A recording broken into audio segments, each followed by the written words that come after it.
শ্রী মা সারদা দেবী, স্বামী গম্ভীরানন্দ, মানবী, পূর্বানুবৃত্তি। একদিকে এইরূপ জাতি বিচার এবং অপরদিকে আমজাদ প্রভৃতির প্রতি সর্বপ্রকার আত্মীয়তা প্রদর্শনের মধ্যে অসামঞ্জস্যের সমাধান করিতে হইলে আমাদিগকে ওই বিষয়ক আরও কয়েকটি দৃষ্টান্তের অনুসরণ করিতে হইবে। শিক্ষিত, উচ্চপদস্থ এবং অন্য সর্বপ্রকারে প্রণম্য অব্রাহ্মণের প্রতি সম্মান প্রদর্শনে শ্রীমা দ্বিধাবোধ করিতেন না। কবিরাজ শ্যামাদাস বাচস্পতি মহাশয় উদ্বোধনে রাধুকে দেখিতে আসিলে 11 আশ্বিন 1325 মায়ের আদেশে রাধু তাহাকে প্রণাম করিল। কবিরাজ মহাশয় চলিয়া গেলে কেউ কেউ বলিলেন, উনি কি ব্রাহ্মণ? মা বলিলেন, না, বৈদ্য। প্রশ্ন হইল, তবে যে প্রণাম করিতে বললেন? মা উত্তর দিলেন, তা করবি না? কত বড় বিজ্ঞ, ওরা ব্রাহ্মণ তুল্য, ওকে প্রণাম করবে না তো কাকে করবে? একজন কায়স্থ ভক্ত অপর 4 জন ভক্ত সহ জয়রাম বাটিতে গিয়াছিলেন। তখন মায়ের নতুন বাটি প্রস্তুত হইতেছে। শ্রীমা কায়স্থ ভক্তকে দেখাইয়া রাধুকে বলিলেন, রাধু, তোর দাদা এসেছে, প্রণাম কর। ভক্ত তখন ভাবিতেছেন, সে কি, আমি যে কায়স্থ? সঙ্গে সঙ্গে মনের সিদ্ধান্ত উদিত হইল, মা তো আর আমার অমঙ্গল করবেন না। পরে উভয়কে প্রণাম করিলেন। এক ভক্তিমতী মহিলা উদ্বোধনে আসিয়া শ্রীমাকে জানাইলেন যে তিনি স্বপ্নে দীক্ষা পাইয়াছেন। শ্রীমা সব শুনিয়া ওই মন্ত্রেরই অনুমোদন করিলেন। পরে তাহার পরিচয় লইয়া যখন জানিলেন যে তিনি মায়েরই দীক্ষিত ভক্তের পত্নী, তখন কহিলেন, এতক্ষণ বলনি কেন? ও রাধু, ও মাকো, ম্যানেজারবাবুর স্ত্রীকে এসে প্রণাম কর। স্তম্ভিতা হইয়া মহিলা তখন বলিলেন, মা, এ বলেন কি? আমি যে কায়স্থ সন্তান, এরা ব্রাহ্মণ সন্তান হয়ে কী করে আমাকে প্রণাম করবে? মা কহিলেন, ওসব বলতে নেই, তুমি ভক্ত মানুষ, ভক্তির জাত নেই, তোমাকে প্রণাম করলে ওদের কল্যাণ হবে। রাধু ও মাকু আসিলে ভক্ত স্ত্রীলোকটি তাহাদের পা জড়াইয়া ধরিতে মা বলিলেন, থাক থাক, দেবে না, ওরা ভক্ত কিনা তাই সর্বভূতে ঠাকুরকে দেখছে। ওই উচ্চ ভিত্তিতেই তিনি মানবীয় সম্বন্ধকে স্থাপন করিতে চাহিতেন, কিন্তু মানুষ তাহা না বুঝিয়া প্রতি কথাকে সামাজিক অর্থেই গ্রহণ করিত। 1319 সালে বড়দিনের সময় শ্রীমা কাশীতে ছিলেন, সঙ্গে ভানুপিসিও ছিলেন। শ্রীমায়ের জন্মতিথিতে 2 জন ব্রাহ্মণ কন্যা ভানুপিসিকে প্রণাম করিয়াছেন শুনিয়া গোলাম্মা চটিয়া গেলেন।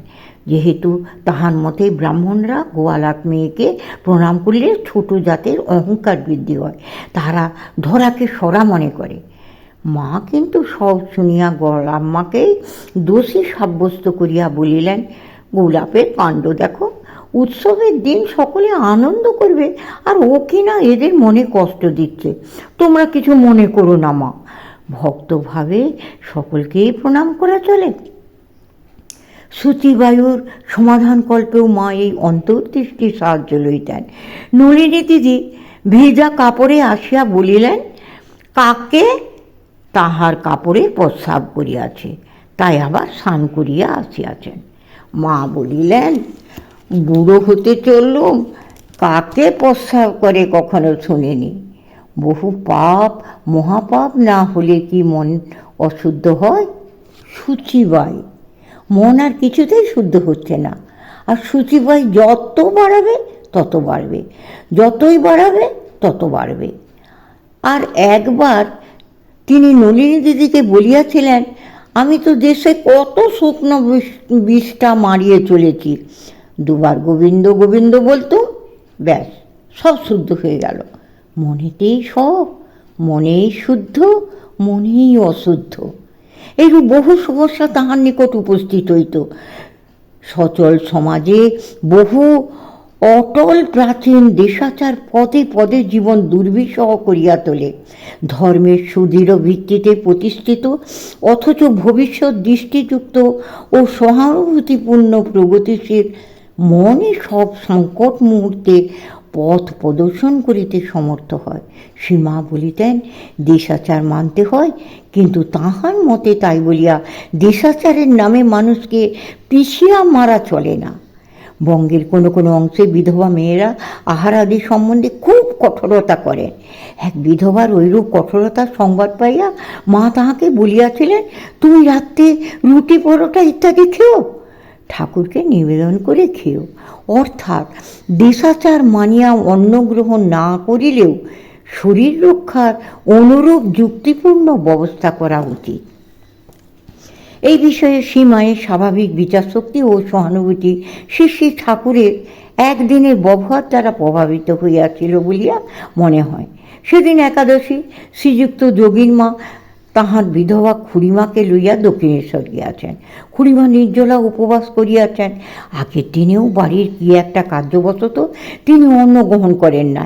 একে তো বার্ধক্যের জন্য তিনি সোজা হইয়া চলিতে পারিতেন না, তাহার উপর 2 দিন উপবাসে খুবই কাতর হইয়া পড়িয়াছেন। দক্ষিণেশ্বরে পৌঁছিয়া তিনি প্রথমে নহবতের দিকে গেলে মা দেখিলেন বৃদ্ধা হাঁপাইতেছেন। সুতরাং তাড়াতাড়ি আগাইয়া গিয়া হাত ধরিয়া আনিয়া তাহাকে ঘরে বসাইলেন এবং জিজ্ঞাসা করলেন, একটু শরবত দেব? বৃদ্ধা মাথা নাড়িয়া অসম্মতি জানাইলেন।